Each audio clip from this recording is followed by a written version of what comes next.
শুকরিয়া আদায় করতেছি মহান রব্বুল আলমিনের দরবারে।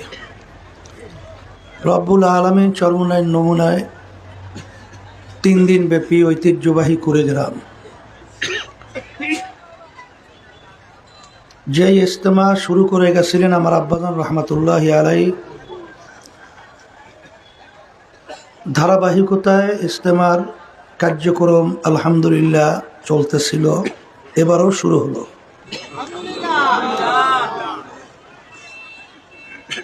এর ভিতরে তালাশ করলে দেখবেন অনেকেই আজকে দুনিয়ার মধ্যে নাই। এমন একদিন আসবে আল্লাহ কবুল করলে ইজতেমা চলতে থাকবে, আমরা থাকবো না। তা আল্লাহ রাব্বুল আলামিন আমাদেরকে এই 3 দিন ব্যাপী চরমনায় নমুনা ইজতেমা আসার তৌফিক দান করছেন। শুকরিয়া তান সবাই বলি আলহামদুলিল্লাহ। লাইন শাকারতুম লাযীদান্নাকুম ওয়ালা ইন কাফারতুম ইন্না আযাবি লাশাদীদ। আল্লাহ রাব্বুল আলামিন বলছেন, হে আমার বান্দা বান্দিরা, তোমরা যদি আমার পক্ষ থেকে নেয়ামত পাও, নেয়ামতের শুকরিয়া আদায় করো। নেয়ামতের শুকরিয়া আদায় করলে আমি তোমাদের উপরে নেয়ামত আরো বাড়াইয়া দেব। অর্থাৎ নেক কাজ করার বেশি বেশি আল্লাহ তৌফিক দান করবে। আর নেয়ামত পাওয়ার পরে শুকরিয়া যদি আদায় না করো, নেয়ামত তো বাড়ানো হবেই না, বরঞ্চ শক্ত আযাব তোমাদের উপরে চাপাই দেওয়া হবে। নাউযুবিল্লাহ। অনেকের কানে এই 3 দিন ব্যাপী ইজতেমার দাওয়াত পৌঁছার পরেও অনেকের সুযোগ ছিল, ইচ্ছা করলে আসতে পারত, আসে নাই। না আসার কারণ হিসেবে আমার আব্বাজান বলতেন বুঝের অভাবের কারণে। নেকের যে কি গুরুত্ব, কি প্রয়োজন, এই গুরুত্ব যাদের কাছে আসছে তারা কিন্তু নেক কামাইয়ের জন্য গুরুত্ব সহকারেই তালাশ করে। আর যাদের ভিতরে নেকের গুরুত্ব আসে নাই তাদেরকে অনেকাংশে জোর করলেও নেকের কাজ করানো যায় না। এই মজলিসটাকে আল্লাহ রসুল সাল্লাল্লাহু আলাইহি ওয়াসাল্লাম বলছেন বেহেশতের একটা বাগান। আল্লাহ রাব্বুল আলামিন আপনাকে আমাকে হুকুম করছেন ওয়াকুনু মা সাদিকিন, তোমরা সাদিকিন বান্দাদের সঙ্গী হও, সংস্পর্শে যাও। এখানে আল্লাহর ফজল ও করমে অনেক আল্লাহর খাস বান্দারা, সাদিকিন বান্দারা এখানে আছে। তাদের সংস্পর্শে থাকতে পারলে কবি এক কথায় বুঝাতে যাইয়া বলছিলেন, এক জামানা সোহবাতে বা আউলিয়া বেহতারা সাদাসল তাআত বেরিয়া। 100 বছর কবুলকৃত নফল ইবাদত আপনি যে পরিমাণ সওয়াব লাভবান হবেন, অল্প সময় যদি সাদিকিন বান্দাদের সংস্পর্শে থাকতে পারেন তার চেয়ে বেশি লাভবান হওয়া যায়। এখানে অনেক জাকিরিন শাকিরিন, অনেক আল্লাহর খাস বান্দারা আছে যাদের সংস্পর্শে থাকলে আল্লাহর ফজল করমে তার একটা ক্রিয়া আপনার আমার ভিতরে ঢুকবে।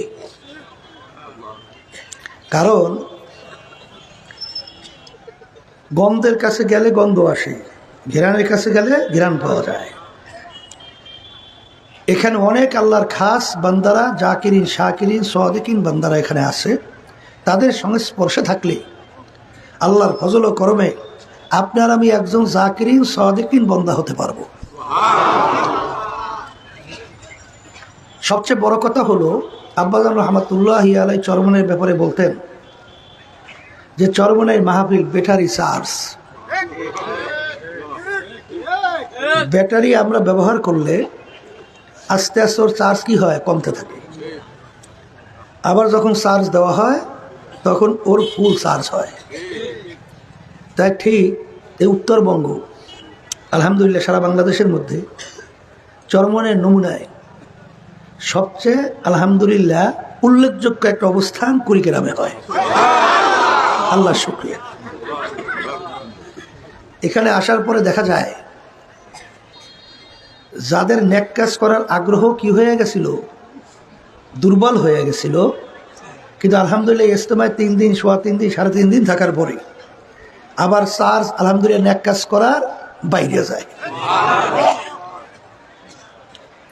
এই মজলিসের মধ্যে যদি আপনি একটু সতর্ক থাকেন, আল্লাহর ফজল ও করমে আশা করা যায় একটা গুনাহ আমল নামায় আসার সুযোগ নাই।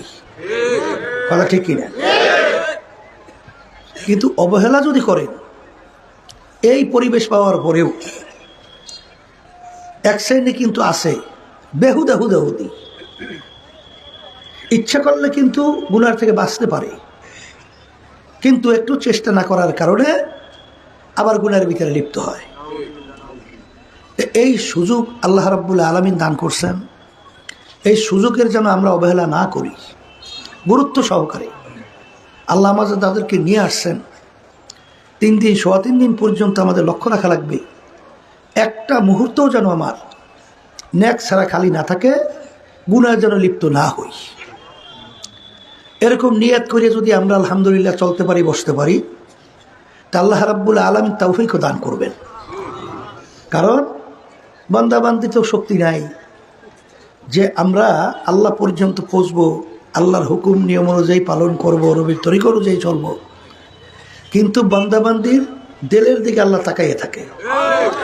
ইন্নাল্লাহা লা ইয়ানজুরু ইলা সুওয়ারিকুম ওয়া আমালিকুম ওয়ালাকিন ইয়ানজুরু ইলা নিয়াতিকুম ওয়া কুলুবিকুম আও কামা ক্বালা আলাইহিস সালাতু ওয়াস সালাম। আল্লাহ রাসূল সাল্লাল্লাহু আলাইহি ওয়াসাল্লাম বলছেন, আমি বান্দাবান্দির শুধু বাহ্যিক আমলের দিকেই তাকাইয়ে থাকি না, আমি বান্দাবান্দির দিলের দিকে তাকাইয়ে থাকি। বান্দাবান্দির দিলের অবস্থানটা কি, ওই বান্দাবান্দির দিলের উপরে ভিত্তি কইয়া আল্লাহ রাব্বুল আলামিন ওই বান্দাবান্দির জন্য সেইভাবে ব্যবস্থা করে দেয়। এই জন্য কবি বলছিলেন যে তাআত ও তৌফিক তাআত হামজাতু ইয়ামানাত ওয়া ইজাবাত হামজাতু। রব্বুল আলামিন আপনি যদি আমাকে তৌফিক না দেন, কখনই আপনার হুকুম অনুযায়ী চলা, আপনার হাবিবের তরিকা অনুযায়ী চলা, শয়তান এবং নাফস আম্মারা এবং মানুষ শয়তান থেকে বাঁচা, এটা কোনো দিন সম্ভব না। রব্বুল আলামিন আপনি যদি তৌফিক দান করেন, তাইলে আপনার হুকুম পালা, আপনার হাবিবের তরিকা অনুযায়ী চলা, শয়তান এবং নফসের ধোঁকার থেকে বাঁচা সম্ভব হবে। কথা ঠিক কিনা? এই জন্য হাদিসের ভিতরে আসছে, মান আতানি ইয়ামশি আতাইতুহু হারওয়ালা। বান্দাবান্দি যখন আমাকে পাওয়ার জন্য হাইটে রওনা করে, ওর দিলের অবস্থানের উপরে ভিত্তি কইয়া আমার রহমত দৌড় দেয়। দৌড় দিয়া যাইয়া বান্দাবান্দিকে আমার রহমতের কোলের ভিতরে জায়গা দেয়। তাহলে আমাদের দায়িত্ব, কর্তব্য, সাধ্য অনুযায়ী চেষ্টা, আর লক্ষ্যে মানজিলে মাকসুদে পৌঁছাবার মালিককে আল্লাহ। এই জন্য আমার ভাইদেরকে বলবো, পর্দার আড়ালে মা বোনরা যারা শুনতেছেন, আল্লাহ রাব্বুল আলামিন আমাদেরকে বলছেন, ফাআম্মা মান সাকুলাত মাওয়াজিনুহু ফাহুয়া ফি ঈশাতির রাদিয়া ওয়া আম্মা মান খাফফাত মাওয়াজিনুহু ফাউম্মুহু হাওিয়া ওয়া মা আদরাকা মা হিয়া নারুন হামিয়া। কিয়ামতের ময়দানে আল্লাহ রাব্বুল আলামিন বান্দাবান্দির আমল নামা দাঁড়িপাল্লায় দিয়ে ওজন দেবে। কিতে ওজন দেবে? দাঁড়িপাল্লায়। যাদের নেকের পাল্লা ভারী, গুনার পাল্লা হালকা, অর্থাৎ নেক বেশি গুনাহ কম, আল্লাহ রাব্বুল আলামিন তাদেরকে ঘোষণা দেবেন ফেরদাউস, বেহেশত। আল্লাহ আপনি আমার জন্য, আমাদের সবার জন্য কবুল করে নেন। আর কিয়ামতের ময়দানে যখন আমল নামা দাঁড়িপাল্লায় ওজন দেবে, যাদের নেকির পাল্লা হালকা, গুনার পাল্লা ভারী, আল্লাহ রাব্বুল আলামিন ফেরেশতাদেরকে হুকুম করবেন, ফাগুল্লুহু, ওদেরকে বাঁধো, মিন ওয়ারাইহিম জাহান্নাম, আমার শাস্তির জায়গা জাহান্নামে ফালাইয়া দাও। নাউযুবিল্লাহ। এর জন্য আমার ভাইদেরকে বলবো যে নেক কাজ বাড়াতে হবে, গুনার থেকে বাঁচা লাগবে। আর এই নেক কাজ বাড়ানো, গুনার থেকে বাঁচার জন্যই এই চরমনের নমুনায় 3 দিন ব্যাপী ইজতেমার ব্যবস্থা আল্লাহর কুতুব আব্বাজান রহমাতুল্লাহি আলাইহি তিনি করে গেছেন। ফজলুল করিম রহমাতুল্লাহ কুড়িগ্রাম, আলহামদুলিল্লাহ, তার চরমনের একটা নমুনা, একটা বাস্তবতা আমরা দেখি। সবাই বলি আলহামদুলিল্লাহ। এখন কথা হলো, একটা নিয়ম আছে, মান জাদ্দা ওয়াজাদা, যে যেই জিনিস পাওয়ার জন্য চেষ্টা করে ওই জিনিসে পাইয়াও যায়। কেউ ঘরে শুইয়া শুইয়া পেট ডলবেন আর বসে বসে সার্টিফিকেট আপনার ঘরে যাবে হয়? আপনি চেষ্টা করবেন না ফসল ভালো পাওয়ার জন্যে, জমিনে আপনি ফসল লাগাবেন না, ইসালি করবেন না, তদারকি করবেন না, এই মন কেমন ধান ঘরের ভিতরে যাই ওঠে? তাহলে আপনি চেষ্টা করবেন না, আপনি নেকের পাল্লা ভারী করবেন কিভাবে? চেষ্টা লাগবে না? এই চেষ্টা করা মন তৈরি হওয়ার জন্যই এই ইজতেমার ব্যবস্থা। ব্যাটারি চার্জ, ব্যাটারি কি চার্জ। এখন আমার ভাইদেরকে বলবো, যখন আল্লাহ ইসলামাই নিয়েই আসছে, খবরদার তাড়াহুড়া করিয়েন না। এক শ্রেণী বাজানরা আছে, একটু হাজিরা দেয়, আবার দৌড়ায়, আবার আসে, ঠিক না? সবাই তো যাবি, সময়কে বসে থাকে? ওই ঘড়ির কাঁটার দিকে তাকাইয়ে দেখেন, ওই টক টক টক টক করে চলতেই আছে। আবার 11টা থেকে 12টা, 12টা থেকে 1টা, 1টা থেকে 2টা, কি সময় বাড়তেছে না কমতেছে? অনেকে তো মনে করেন যদি 12টা থেকে 1টা বাজছে, আসলে তোমার আমার জীবনের ব্যাপারে ও সিগন্যাল দেয় ঘড়ি, যে আব্দুল করিম, এ আব্দুল রহিম, এ রহিমা খাতুন, তোমার মূল্যবান হায়াত থেকে 1টা ঘন্টা চলে গেছে, আর কোনো দিন আসবে না। এর জন্য আমি আমার ভাইদেরকে বলবো যে প্রতিটা মুহূর্ত আমাদের যেন নেকের মধ্যে কাটে, গুনাহ যেন না হয়, এটা বিশেষ করে লক্ষ্য রাখা লাগবে। আর হাদিসের মধ্যে আসছে, আল্লাহ রাসূল সাল্লাল্লাহু আলাইহি ওয়াসাল্লাম বলছেন, মোমেন চালাক চতুর হতে হবে। কি হতে হবে? মোমেন কখনো বোকা হতে পারবে না। চালাক চতুর বলতে কি দুনিয়ার দিক থেকে খুব চালাক, ব্যবসা বাণিজ্যের ব্যাপারে না, নেকের ব্যাপারে খুব চালাক। সে চালাক চতুর বলতে কোন কাজে আমার নেক বাড়ে, এই ব্যাপারে খুব সে গুরুত্ব সহকারে নজর রাখে। আর কোন কাজের ভিতরে আমার গুনাহ বাড়বে, সেই কাজের ভিতরে সতর্ক থাইকা গুনার থেকে বাঁচে। এখানে দুরূদ শরীফ তেলাওয়াত করা হইতেছিল, ওই দেন মুরব্বি দাঁড়িয়ে পেকে গেছে, মোবাইল লই ব্যস্ত আছে, ওর চিন্তা মোবাইল। এখানে আসছে কিসের জন্য? নেকামের জন্য আসছে? হ্যাঁ, না, এখানে মোবাইল লই আইছে, দুরূদ শরীফ তেলাওয়াত করতেছে, ও বই বইয়ে এখানে ওই মোবাইল করে আর আসে বই বইয়ে। ওদিক তো দেখা যায় পুরান মুজাইসর বলে, ওদিকে এই কাম করতে আছে বসে বসে। দেখেন অবস্থাটা বুঝে, দেখেন গুরুত্বটা বুঝেন। এই হয়েছে আমাদের অবস্থা। এটা কি মোমেনের চরিত্র? হ্যাঁ, মোমেনের চরিত্র চালাক চতুর হওয়া লাগবে। কোন কাজে আমার নেক বাড়ে, কোন কাজে আমার গুনাহ কমে, এই ব্যাপারে সতর্ক থাকা। কিন্তু শোনেন, আল আমরু ফাওকাল আদাব, আদবের ভিতরে সবচেয়ে বড় আদব হলো কথা মানা। দেখা গেছে যারাই কথা মানছে তারাই কামিয়াব হয়েছে, আর যারা নিজে চালাকি করে তারা কিন্তু ধ্বংসপ্রাপ্ত হয়েছে। বিভিন্ন ধরনের চালাক, কথা না মাইনা। আর আল্লাহর রহমত যদি পেতে হয়, কথা মানলেই আল্লাহর রহমত পাওয়া যায়। আল আমরু ফাওকাল আদাব, আদবের ভিতরে সবচেয়ে বড় আদব হলো কথা মানা। আর যারা কি বেয়াদব হয়, বেয়াদব কাকে বলে?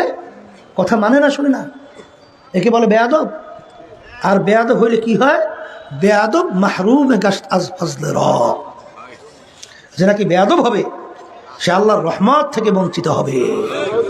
তরিকার নেয়ামত পাওয়া তো দূরের কথা, সে আল্লাহর রহমত থেকে বঞ্চিত। এর জন্য আমি আমার ভাইদেরকে বলবো, খবরদার কোনো ক্রমে যেন আমাদের আচরণের মাধ্যমে বেয়াদবি পরিলক্ষিত না হয়, তাহলে আল্লাহর রহমত থেকে বঞ্চিত হব। কথা ঠিক কিনা? এই জন্য আমার ভাইদেরকে বলবো, শোনেন না যে আদবওয়ালার প্রতি আল্লাহর দয়া মায়া কি পরিমাণ আছে। বাইজিদ বুস্তামি রহমাতুল্লাহ আলাইহির কথা শোনেন না? না শোনেন নাই? ওই যে মা পানির জন্য বলছিল, হ্যাঁ, যাইয়া যাইয়া দেখে মা ঘুমাইয়ে রইছে, ওই আল্লাহর বান্দা পানি নিয়ে মাথার পাশে দাঁড়াই আছে, সারা রাত চলে গেছে, যায়ও নাই, লড়েও নাই, পানি নিয়ে দাঁড়িয়ে গেছে। যখন সবে সাথে আগে আগে মায়ের ঘুম ভেঙে গেছে, দেখে ছেলে পানি নিয়ে মাথার পাশে দাঁড়াই আছে। বাবা কি ব্যাপার, তুমি এখানে পানি দাঁড়িয়ে আছো? মা, আপনি প্রথম রাত্রে পানি চেয়েছিলেন, আমি আইসা দেখি আপনি ঘুমাইয়া রয়েছেন। এখন আপনার ঘুম ভাঙলে কষ্ট হবে, এই জন্য আমি অপেক্ষায় ছিলাম কখন আপনার ঘুম ভাঙবে আর আমি পানি দেব। তখন দোয়া করে, বাবা আল্লাহ যেন তোমাকে আল্লাহর খাস বান্দা হিসেবে কবুল করে। তাম দুনিয়ার ভিতরে আজকে কিয়ামত পর্যন্ত তার নাম স্মরণ করতে থাকবে। এত বড় আল্লাহর ওলি আল্লাহ বানাইছিলেন এই দোয়ার কারণে। তাহলে দেখেন দোয়াটা কি আপনি আপনি আসে না? হ্যাঁ, দোয়া আসতে হইলে তো সেইভাবে আপনার কথা অনুযায়ী চলা লাগবে। যখন আমরা শুনি দেখি যে এক চরমনায় মুজাহিদ আল্লাহর কুতুবেরা যেভাবে বলে গেছেন আল্লাহর মধ্যে সেইভাবেই পালন করার জন্য চেষ্টা করে, তখন স্বাভাবিক সবাই দোয়া আসে না? না আসে না? আর যখন শুনি চরমনায় মুজাহিদ নাম লাগাইয়া লেবেল লাগাইয়া তখন নিজের বুদ্ধি অনুযায়ী বিভিন্ন ধরনের ব্যতিক্রম আচরণ করে, তখন কি দোয়া আসে না বদদোয়া আসে? আর বদদোয়াতে আমি কই আসে না, মনে কষ্ট লাগলেই তো বদদোয়া। কথা ঠিক না বেটা? এই জন্য আমি বলবো যে আজকে 3 দিন ব্যাপী চরমনায় নমুনা ইস্তেমা শুরু হলো। আজকে প্রথম আলহামদুলিল্লাহ পবিত্র কালামের থেকে তেলাওয়াত হলো, হামদে বাড়ি তালা তেলা, এখানে গজল হলো কেনা দিনই, হ্যাঁ এখানে। এরপরে আপনার উদ্বোধনী বয়ান আলহামদুলিল্লাহ শুরু হলো। আমি আপনাদের সামনে কোরআনুল কারীম থেকে আয়াত শরীফ প্রথম তেলাওয়াত করছিলাম। আয়াতের ভিতরে আল্লাহ রাব্বুল আলামিন তার বান্দা বান্দীদেরকে লক্ষ্য করে বলেন যে, হে রাসূল আপনি আমার বান্দা বান্দীদেরকে বলে দেন। কি বলে দেন? কুল ইন্না সলাতি ওয়া নুসুকি ওয়া মাহইয়ায়া ওয়া মামাতি লিল্লাহি রাব্বিল আলামিন। আমার বান্দা বান্দীকে বলেন তাদের নামাজ, তাদের রোজা, তাদের যত কার্যক্রম, হজ, যাকাত, তাদের বাইসে থাকা, মইরা যাওয়া, যাহা কিছু হোক সব একমাত্র আল্লাহ রাব্বুল আলামিনের রাজি খুশির জন্যই হবে। কার রাজি খুশি? এইটা আপনি বলে দেন। আমরা আজকে ইস্তেমায় আসছি, এই কার রাজি খুশির উদ্দেশ্যে? বলেন আল্লাহ রাজি খুশির। যারা আমরা ইস্তেমা করাইতেছি, যারা খেদমতের ভিতরে জড়াই আছি, কার রাজি খুশি? মাদ্রাসা করতেছি, মাদ্রাসায় পড়তেছি, কার রাজি খুশির জন্য? এবং যত আমাদের কার্যক্রম সব কার রাজি খুশির জন্য? সব আল্লাহর রাজি খুশির জন্যই হবে। কথা ঠিক কিনা? আর আপনাদের সামনে আমি যে হাদিস শরীফ তেলাওয়াত করেছি, এই হাদিসের কথা আপনারা বারবার শোনেন, আবার স্মরণ করাই দেওয়ার জন্য বলছি। এর জন্যে কারণ আল্লাহ রাব্বুল আলামিন কোরআনুল কারীমে কি বলছেন? ফাইযা তুলিয়াত আলাইহিম আয়াতিহি যাদাতহুম ঈমানা। যে আয়াতগুলো জানা জিনিস, তোমরা যদি আবার তেলাওয়াত করো এর মাধ্যমে তোমাদের ঈমান বাইরে যাবে, ঈমান আরো পোক্ত হবে, মজবুত হবে, বাড়বে। তাহলে জানা জিনিস বারবার আলোচনা করলে কি নাই? ক্ষতি নাই, বরঞ্চ উপকার আছে। কথা ঠিক কিনা? তো এখানে আপনারা বারবার শুনে থাকেন, আজকেও বলছি যে বুখারী শরীফ কোরআনুল কারীমের পরেই দুনিয়ার ভিতরে সবচেয়ে বিশুদ্ধ কিতাব, সহিহ কিতাব। সমস্ত উলামায়ে কেরাম, সমস্ত মুহাদ্দিসিনে কেরাম একমত। সেই বুখারী শরীফ প্রথম তার বাব বানছেন বুখারী রহমাতুল্লাহি আলাইহি, বাবুল ওয়াহি। ওহীর এই ধরন, কিভাবে ওহী নাযিল হলো, ওহী সম্পর্কিত আলোচনা এই বাবের মধ্যেই, বাব মানে দরওয়াজা। তাহলে এখানে বুখারী রহমাতুল্লাহি আলাইহি হাদিস নিয়ে আসছেন, নিয়াতের হাদিস। কিসের হাদিস? নিয়াতের হাদিস।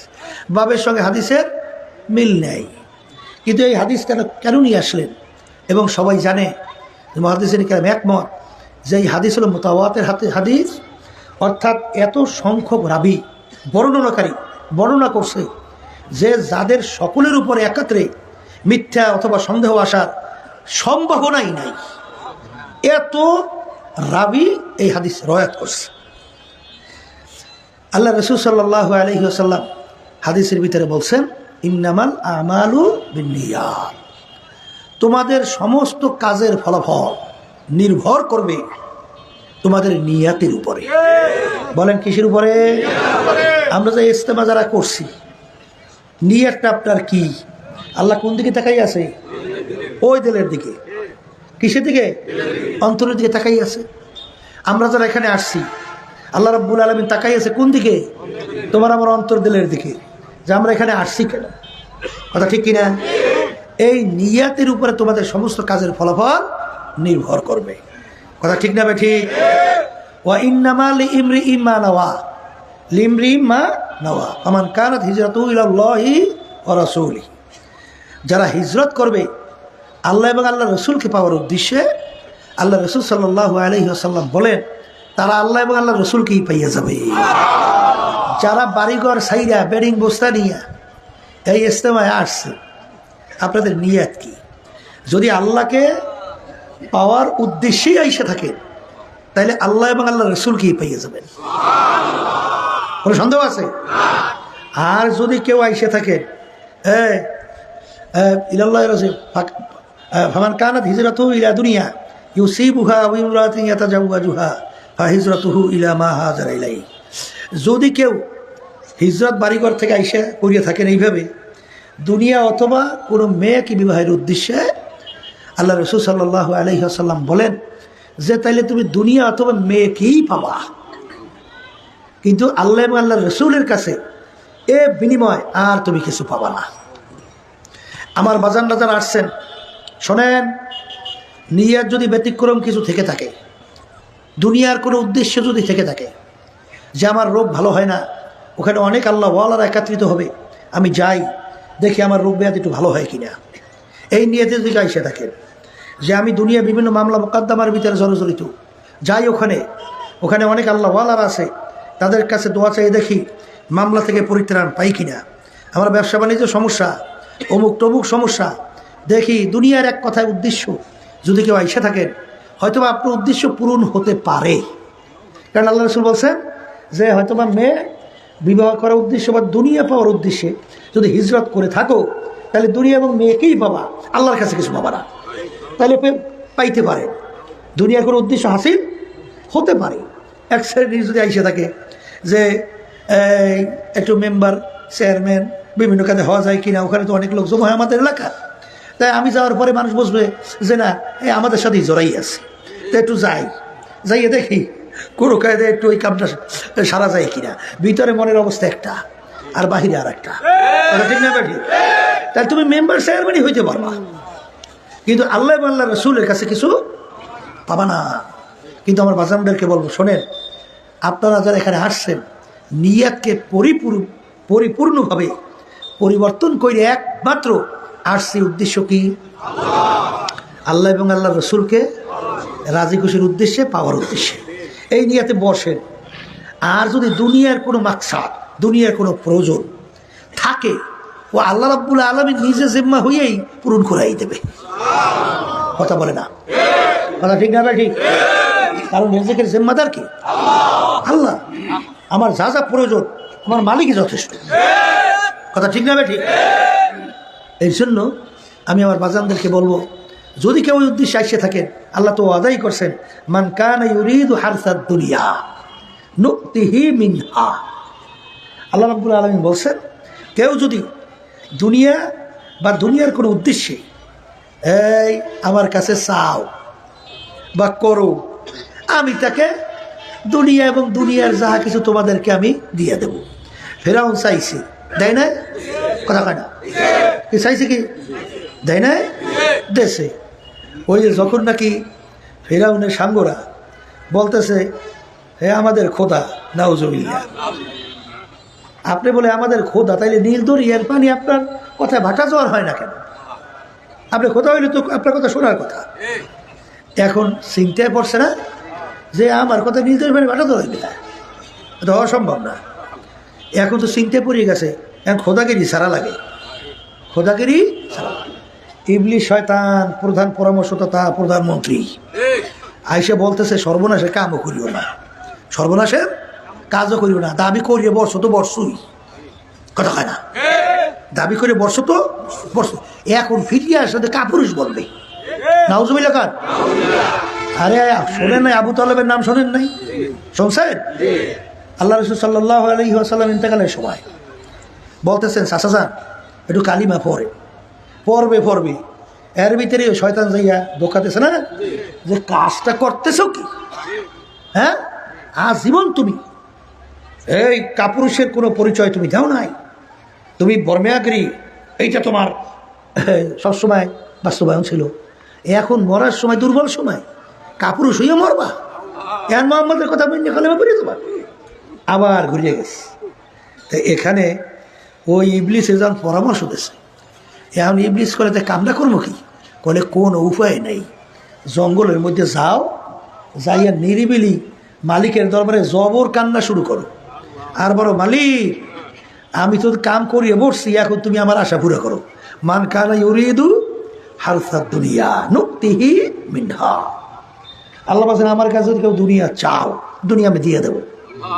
এখন ইবলিস শয়তান যাইয়া জঙ্গলে কান্দে, কান্দার পরে জিবরিল আলাইহিস সালাতু ওয়াস সালাম আস, কি কান্দোস কে, বলে কান্দি খোদাই তো দাবি করিয়ে বসছি, এখন নীল দরিয়ার পানি তো আমার ভাটা জ্বর আমার কথায় হওয়া দরকার, হয় না তো। বলতে তোর কান্না তো শূন্য মালিক আমাকে পাঠাইছে, তাইলে তোর কথায় নীল দরিয়ার পানি ভাটা জ্বর হওয়া দরকার না? বলে হ্যাঁ। বলতে তুই বল আমি দুনিয়া চাই আখেরাত চাই না? বলে হ্যাঁ আমি দুনিয়া চাই আখেরাত চাই না। দে লেখা দে, দেশে লেখা। আর একটা কথা লিখে দেয়, বলে কোনো গোলাম যদি মালিকের হুকুমের অবাধ্যতা হয়, বিরুদ্ধাচারণ, তার জন্য কি সিদ্ধান্ত হওয়া দরকার? বলে সেই গোলামের নীল দরিয়ে চুবইয়া মারা দরকার। কথাতে লিখে দেয়, তাদের সে লেখা যা তোর দোয়া কবুল, এখন নীল দরিয়ার পাশে যাইয়ে বল তোর কথায় পাটা জোয়ার হবে। এখন যাইয়া বলে নীল দরিয়ার পানি জোয়ার জোয়ার, বাটা বাটা। যখন নাকি নীল দরিয়ার ভিতরে আল্লাহ সুবাই মারে, এখন তো মরে মরে তখন উঠি এখন ইমান আনবে। এমন সময় জিবরাইল আলাইহিস সালাম আসছে, লেখা দরিয়া বলে কি লেখছিলি? এইবার মুখের ভিতরে চাপে ধরছে মাটি, সুখ আর ইমান আনতে পারবি না। তাহলে আল্লাহর কাছে দুনিয়া যদি চায়, আল্লাহ দুনিয়া দেবে, ওয়াদা করছে, কিন্তু আখিরাতে আল্লাহর কাছে আর কিছু পাওয়া যাবে না।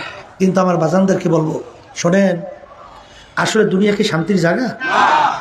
খসেরা দুনিয়াওয়ালা আখেরা, যারা দুনিয়ার পিছনে পড়ছে এরা দুনিয়াতেও বরবাদ আখেরাতেও বরবাদ। দুনিয়া তো ধ্বংস, আখেরাতেও ধ্বংস, কোনো সন্দেহ নাই। আজ পর্যন্ত একটা লোক দুনিয়াকেও বের করতে পারবেন না যে দুনিয়ার ভিতরে সব শান্তি ভোগ করার পরে দুনিয়া থেকে বিদায় নিয়ে কবরে গেছে। পারবেন? আজ পর্যন্ত পারছে কেউ? কোনোদিন পারবে না। এই জন্য আমার বাজানদেরকে বলবো, এই 3 দিন, সোয়া 3 দিন, 3.5 দিন পর্যন্ত আলহামদুলিল্লাহ অনেক ওলামায়ে কেরাম এখানে কোরআন এবং হাদিসের ভিতর থেকে গুরুত্বপূর্ণ আলোচনা রাখবেন। সেই আলোচনার মাধ্যমে আল্লাহর কাছে দোয়া করতে থাকেন, মালিক আপনি দুনিয়া এবং আখেরাতের পরিচয় ঘটাইয়া মালিক আমাকে আখেরাতমুখী হইয়া আপনার হুকুম, আপনার হাবিবের তরিকা অনুযায়ী চইলা নেক কাজ বাড়াইয়া আমাকে মজবুত করিয়া দুনিয়া থেকে বিদায় নেওয়ার তৌফিক দান করে। এই দোয়া যদি আল্লাহর কাছে করতে পারেন, আল্লাহ রাব্বুল আলামিন তো বান্দাবান্দির দিলের দিকে তাকাইয়া আছে। ওই দিলের দিকে তাকাইয়া যখন দেখবে বান্দাবান্দি তো চেষ্টা করতে আছে, কিন্তু ও তো আর লক্ষ্যে পৌঁছা কোনোদিন সম্ভব না যদি আমি রহমতে কোলে টান দিয়ে জায়গা না দিই। তাই যখন বান্দাবান্দি এইভাবে চেষ্টা করবে, আব্বাজান রহমাতুল্লাহি আলাইহি একটু উদাহরণ দিয়া বলতে, দাদাজানের কথা উদ্ধৃতি দিয়া, সন্তান মাকে টাইনা জোর করে দুধ খাওয়ার শক্তি আছে? দুধ পানকারী সন্তান মার দুধ পান করে, ও জোর করিয়া মার দুধ খাইতে পারে? কিন্তু ওর একটা অস্ত্র আছে, যখন ওর দুধের পিপাসা হয়, যখন পেটে ক্ষুধা লাগে, তখন ও ওয়া ওয়া কইয়া কান্দে। মা কাজ করে, সন্তানের কান্না শোনার সঙ্গে সঙ্গে মায়ের কলিজার ভিতরে আল্লাহু আকবার টান শুরু হইয়া যায়। সন্তানের কান্না সহ্য করতে পারে না, মায়ের কাজ হাতের থেকে পইরা যায়, দৌড় দিয়া যাইয়া সন্তানকে ধরে, দেখে সন্তানের তামাম গায়ে পায়খানা প্রস্রাবে ভরা। সন্তানকে রাগ করে আগুনেও ফেলায় না, পানিতেও ফেলায় না, ধোয়াইয়া পোষাইয়া কোলের ভিতরে জাগা দেয়, আদর করে চুমা দেয়। মা সন্তানকে যত মায়া করে, এসে 100,000 গুণ বেশি মায়া করে আমার মালিক আমাদেরকে, আমার আল্লাহর বান্দাবান্দিদেরকে। বান্দাবান্দি আমার মালিককে পাওয়ার জন্য যখন ওয়া ওয়া কইরা কান্না শুরু করে, 2 হাত মালিকের দরবারে উঠায়, যখন দিলটাকে ভাইঙ্গে আমার মালিককে করুণ সুরে ডাক দেয়, এ আমার দয়ার মালিক, নাফরমান তোমার দরবারে হাজির। এ আমার মালিক তুমি তাকাইয়া দেখো। আল্লামা সিস্তি রহমাতুল্লাহি আলাইহি বলেন, আল্লাহু আকবার। শেখ সাদি রহমাতুল্লাহি আলাইহি বলেন, কারিমা বেবকশা এবার হালেমা, কারিমা বেবকশা এবার হালেমা, কে আস্তা মাসিরে কামান্দে হাওয়া। এ আমার দয়ার মালিক, তুমি একটু আমার দিকে রহমতের নজরে তাকাও। আমি নফস এবং শয়তানের জিঞ্জিরে আবদ্ধ হইয়া গেছি মালিক, সেই আবদ্ধ থেকে শিকল থেকে বাঁচতে পারছি না মালিক। দয়া মায়া করে তুমি আমাকে উদ্ধার করো। আহারে আফসোস, সেহেল সালে উমর আজিজাত গুজাশ, মেজাজে তো হালে তেফলি ঢাকা। তিনি বলেন, এ দুনিয়ার মানুষ, আহারে 40 বছর পার হইয়া গেল, এখনো তো সেই ছোটবেলার চরিত্র পরিবর্তন হইল না। আহারে আয়নার সামনে চেহারার দিকে তাকাই, দেখি কাঁচা দাড়িগুলো পাইকার সাদা হইয়া গেল। আরে কত মানুষ দেখলাম, একসঙ্গে বাজার করলাম, একসঙ্গে গল্পের টেবিলে গল্প করলাম। এখন বাজারে যাইয়া দেখি সেই লোকগুলাকে আর দেখা যায় না। এই দূরের শব্দ এবং ডাইন পাশ বাম পাশের হরেনের শব্দ একরকমের কর, আবার দূরের শব্দ খুব বেশি বাড়াইয়া ডাইন পাশ বাম পাশে হরেনের শব্দ কমাইয়া দিস, একরকমের করো। ওখানে কেটা বয়, বারবার একটা জিনিস কতবার শিখেন লাগে। আল্লাহু আল্লাহ। বাজান, যেই মামলার তদবির নাই তার কিন্তু খালাস নাই। আল্লাহর ইতিহাস পড়িয়া দেখবেন বাজান, তারা কিন্তু চেষ্টা করতে করতে মাওলার কবরে চইলা গেছে। যখন বান্দা বান্দির দিলটাকে ভাইঙ্গা বাজান গুনার কথা মনে কইরা 2 হাত উপরের দিকে উঠাইয়া যখন করুণ সুরে ডাক দেয়, আমার মালিক বলে না, মান আতানি আমশি আতাইতুহু হারওয়ালা। বান্দা বান্দি, তুই যখন আমাকে পাওয়ার জন্য রওনা করো, আমার রহমত দৌড় দিয়া যাইয়া তোকে আমার রহমতের কোলের ভিতরে জায়গা না দিয়া পারবো না। এই জন্য আমার বাজানদেরকে বলবো, আল্লাহ যখন ইস্তেমার মাঠে নিয়েই আসছে, আমার মালিক বড় দয়ার মালিক, আমার মালিক বড় মায়ার মালিক। দেলটাকে নিয়ারটাকে ঘুরাই আল্লাহ মুখী কইরা বাজান বস, আর মালিকের দরবারে দোয়া করতে থাকো। যদি আমার মালিকের কাছে দোয়া চাওয়ার মতো চাইতে পারো, ডাক দেওয়ার মতো ডাকতে পারো। উদউনি আস্তাজিব লাকুম। এই বান্দাবান্দি, তুই আমাকে ডাক, আমি তোর ডাকে সাড়া দেব। বান্দাবান্দি যখন ডাক দেবে, তখন ওই বান্দাবান্দির ডাকে আমার মালিক সাড়া দেবে। আমার মালিক তোমাকে আমাকে তার অলিনা বানাইয়া ফেরত দিবে। এই জন্য আমার বাজানদেরকে বলবো, পর্দা আলে মাহবুবদেরকে বলবো, সবসময় জেকেরে ফেকেরে থাকেন, হাঁটতেছেন মাওলার জিকির করতে থাকেন। বাজান সবসময় মোরাকাবা করতে থাকেন। আখারে সবসময় মুশাহাদার মধ্যে থাকো। আরে বাজান, আমার মালিকের কাছে দোয়া করতে থাকো, হে আমার মালিক তোমার অলি না বানাইয়া ফেরত দিও না। বাজান, সন্তান না কাঁদলে মাও দুধ দেয় না, মাও সহজে কাছে আসে না। বন্ধবান্ধী যখন তো চোখের পানি ছাড়বে, দেলটাকে ভাইয়া আমার মালিকের দরবারে কাকুতি মিনতি কইরা ডাক দিবে। আমার মালিক তো অপেক্ষায় থাকে, বান্দাবান্দি কখন আমাকে ডাকবে, আমি ডাকে সাড়া দেব।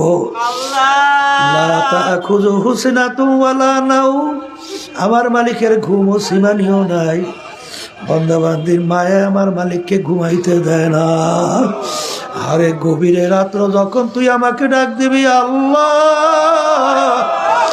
তখন যদি আমি ঘুমাইয়া থাকি, তখন তোর ডাকে কে সাড়া দিবে? আরে তোর মায়া আমাকে ঘুমাইতে দেয় না। এই এই জন্য আমার বাজানদেরকে বলবো, দুনিয়া নিয়ে অত চিন্তা করা দরকার নাই, আমার মালিকই যথেষ্ট। আমায় তাওয়াক্কাল আলাল্লাহি ফাহুয়া হাসবু।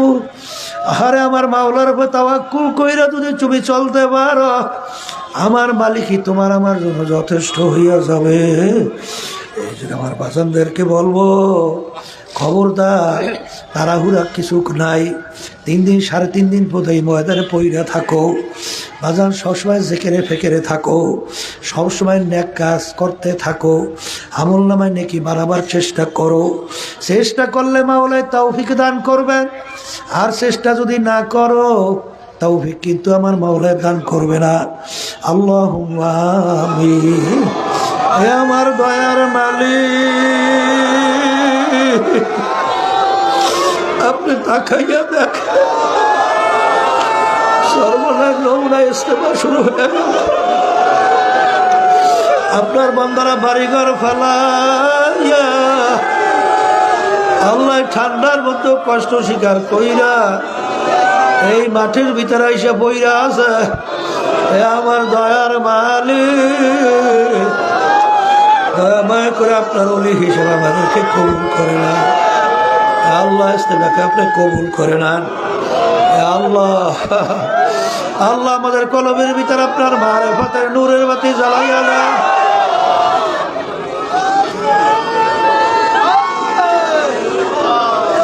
আল্লাহ আপনার পাগল না বানাইয়া খবর নিয়ে আল্লাহ। ইস্তেমাকে দয়া মায়া করে আপনি হেদায়েতের জরিয়া বানাইয়া দেন আল্লাহ। যেই বেড়ে আসছে, আমরা আসছি, আসতেছে, আসবে, সবাইকে আপনার দিনের সহি বুঝদান করে, আপনার ওলি হিসাবে আমাদেরকে কবুল করে আল্লাহ। আমাদের পাশেই ঘুমাইয়া রয়েছে গুগু মুন্সি আল্লাহ, তার দরজা বেহেশতে বলন্দ করে দিয়ে তার রুহানি ফয়েজ ও বরকত আমাদেরকে নসিব করে আল্লাহ। আমাদের শায়েখ মুর্শিদ ফজলুল করিম রহমাতুল্লাহি আলাইহি, দাদাজান রহমাতুল্লাহ আলাইহি সহ তরিকার যত মুরব্বীরা কবরে শুয়ে রয়েছে, সবার রুহানি ফয়েজ ও বরকত আমাদেরকে নসিব করেন আল্লাহ। ইয়া আল্লাহ, আল্লাহ এখানে যারা আলোচনা করবে ইখলাস নিয়ে আল্লাহ, যা যা প্রয়োজন সেইভাবে আলোচনা করার তৌফিক দান করেন। সুবহান রাব্বিকা রাব্বিল ইজ্জাতি আম্মা ইয়াসিফুন ওয়া সালামুন আলাল মুরসালিন আলহামদুলিল্লাহি রাব্বিল আলামিন। এখন এখানে বয়ান চলতে থাকবে, আর এই মাইকেলারা কথা বললে মাথা ধরিয়ে যায়। তোমরা মাউথ পিস দূরে রেখে জোরে কথা বললে টাস্টার যখন ডান পাশ বাম পাশে শব্দ হবে তখন মনে করবে কষ্ট হবে না। জোর করে কথা বললে যখন দূরে শব্দ হয়, পাশে শব্দ বেরো ইচ্ছায় না, তখনই মাইকে কথা বলতে কষ্ট হবে। আচ্ছা, যারা দেখা করবেন তারা এই মাদ্রাসার এখানেই পাশে এখন দেখা করতে পারবেন, আবার আসরের পরে পারবেন, মাগরিবের পরে পারবেন। এখন বয়ান চলতে থাকবে।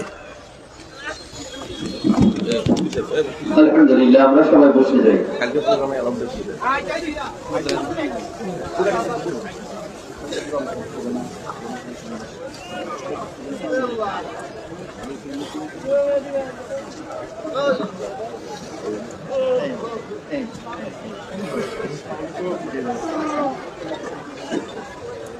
আলহামদুলিল্লাহ, এখন বয়ান পেশ করবেন জামিয়া ফজলুল আল্লামা ফজলুল করিম রহমাতুল্লাহ আলাইহি, জামিয়া ইসলামিয়া কুড়িগ্রামের অত্র জামিয়ার সম্মানিত ওস্তাদ, জামিয়ার নাজিমে তালিমাত হযরত মাওলানা মুফতি আল আমিন সাহেব। এখন বয়ান পেশ করবেন মুফতি আল আমিন সাহেব। এখন বয়ান